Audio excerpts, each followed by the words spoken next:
Greetings, my fellow YouTubers, and welcome to Big D's Entertainment Rankings and Reviews. My name is Duel, better known to y'all as the Big D. So I'm gonna try and do something and split this Q&A into two parts. I humbly apologize. YouTube has somehow been not getting my videos uploaded real quickly, even though they are long. So I'm gonna try and be a little easy on this. This is my new Q&A. Now, I had to write a few of y'all's questions, but not everybody's questions. So I'm going to just do the ones I had to write from YouTube and one from the voice message I got from Drew from his and at Devon Graham. So I hope you're ready. Here we go. My first question is from Christian Hanna Horror. What's your favorite bands? Well, I got lots of favorite bands. Mostly I like rock bands like Leonard Skinner, Led Zeppelin, Van Halen, AC/DC, Def Leppard, the Foo Fighters, and Nirvana, Alice in Chains. I like Soundgarden a bit. Let's see. Oh, I do like some of the ones we currently hear still to this day, like Green Day and Disturbed. I'm starting to like them a little bit more again, and Greta Van Fleet's pretty good. Bring Me the Horizon's pretty good. And heck, even some of Five Finger Death Punch's material's good. I liked one of their songs, so. But I do like country bands as well. Alabama's one of my favorites. The Oak Ridge Boys are good. Diamond Rio, Statler Brothers. Just as long as they're pretty good and entertaining and what have you. Thank you. Next comes from BRONCOJUGGALO, and well, his first one is your favorite musician or band. Well, now I've already mentioned bands, so I'll mention musicians. Now, some pretty good musicians. Well, I'll tell ones that are good in the bands and what have you. Like, we got Eddie Van Halen. In Van Halen, we got, let's see. Well, I like Phil Collins from Def Leppard. He's a great guitarist. And Santana's a good guitarist. Slash from Guns N' Roses is a good guitarist. Those are just a few I can name off. Kenny Wayne Shepherd's good too. And, well, that's about all I can think of. Now, the next one is your favorite horror film. Well, that's kind of hard. I just like about lots of ones. If it's my absolute favorite horror film, I'm going to say the original Halloween. Friday the 13th and Nightmare on Elm Street would be right behind. So that's just my opinion. Halloween would be one of my favorite horror films. And finally, he asks, do you consider Lethal Weapon or Die Hard as an action holiday flick? I'm going to say that even though I haven't been watching this a whole lot since it's aired several times, I'm going to say Die Hard is considered a holiday flick for the action movie genre. Lethal Weapon has a little bit of a Christmas feel, but not a whole lot. But I consider Die Hard to be that one. So, thank you. Next will be from Alan's Horror World.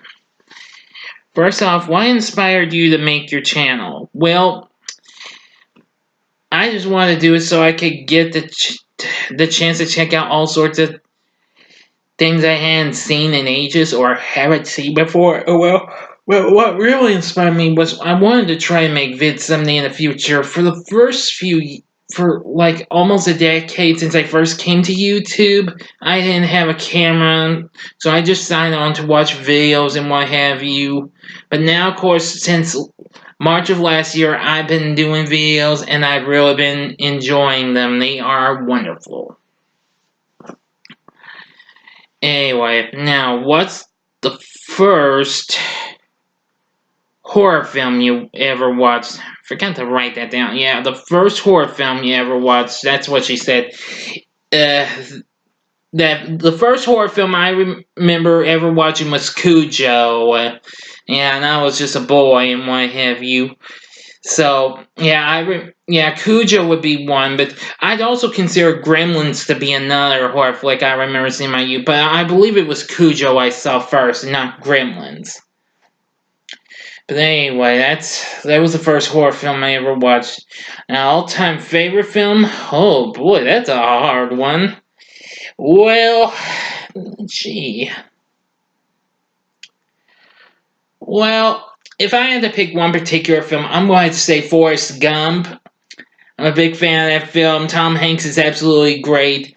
I'd say Forrest Gump is great. I kind of picked that at topping even the Star Wars or even the MCU films for certain reasons. So it's that. All right, now here's Drew from Hazen at Devon Graham's questions. Okay, what's your favorite? Okay, your top anticipated horror flick and non-horror flick. Well, now for the horror flick, I'm definitely saying Halloween Kills.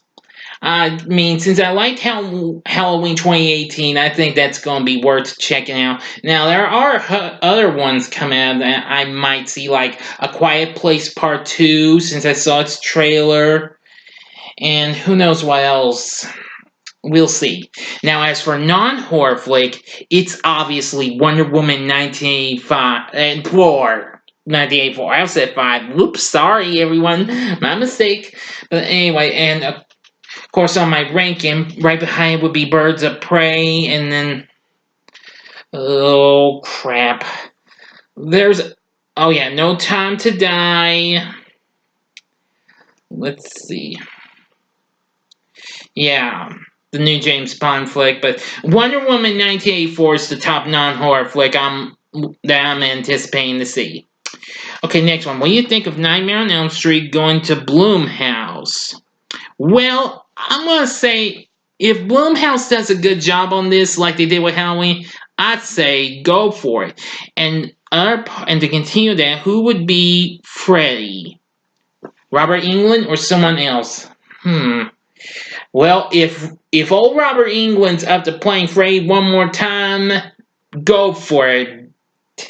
Cause even though I've seen clips of the remake, Jackie Earle Haley is good, but not as good as Robert Englund. And if they do find a good actor that might be even better than Robert, well, I'd say go for it. But I don't know who would actually follow in the success of old Robert Englund. But Blumhouse really does do a new Nightmare with New Line. I'm gonna say go for it. Give it your best shot. Okay, what movie series will I be reviewing this year? Well, now you mentioned The Exorcist. Give me just a moment. I'll be right back. Okay, I'm back, everyone. All right, Drew. Now you mentioned will I be reviewing the Exorcist franchise? Well, no, not yet. I have seen most of them except the Minion prequel to The Exorcist. I have seen Exorcist 2 The Heretic, but that's been a long time, and same goes for Exorcist 3. Maybe I'll rewatch that. I've heard that's on Tubi and on Prime, and I did see let's see, Exorcist the Beginning, but that's been a long time ago. However, I will surprise you. This is what I was telling you about on the chat, live stream chat you had last night. Yes, the newest addition to my horror hoard. Now, I used to have The Exorcist on video cassette, but my late great brother borrowed it, but never brought it back. Now, of course, I've got it back, and better than ever, and this is the special extended director's cut. And I just watched it this morning. It's real good. Now, maybe there's a possibility I'll review the Exorcist franchise sometime in the future. For now, I've got the Omen franchise coming up later in the month. I also plan on reviewing the Leprechaun series and the Final Destination series so far. I may do the Conjuring franchise too, should I decide to take a chance and watch The Nun and The Curse of La Llorona. We'll see. I also think I'm going to plan to review the rest of the Ernest series since my review of Ernest Saves Christmas did so well. So we'll see. And probably I'll review all James Bond movies in order to promote the release of No Time to Die. That's about it. That's all I can think of, at least for now. But anyway, and finally, the director who you'd like to see make a comeback this year. Well, that's kind of tricky, but I'm not sure. I'd say Richard Donner because, I mean, I'm pretty sure it's been a long time since we last heard from him. I know the guy who worked on The Omen, Superman, the Lethal Weapon series. Well, we'll see but that's all I can think of for this one. So I hope that's an honest answer for you, Drew. But anyway, that's going to end this half. I'm going to hopefully get this up on air. If it does, I'll do the other half later on. So if you liked so I hope I answered your questions well. Please feel free to like and subscribe to my channel and give me a comment on this. Be a part of the Big D Nation. So until next time, stay tuned for part 2 coming up. I'm the Big D, and I say see ya.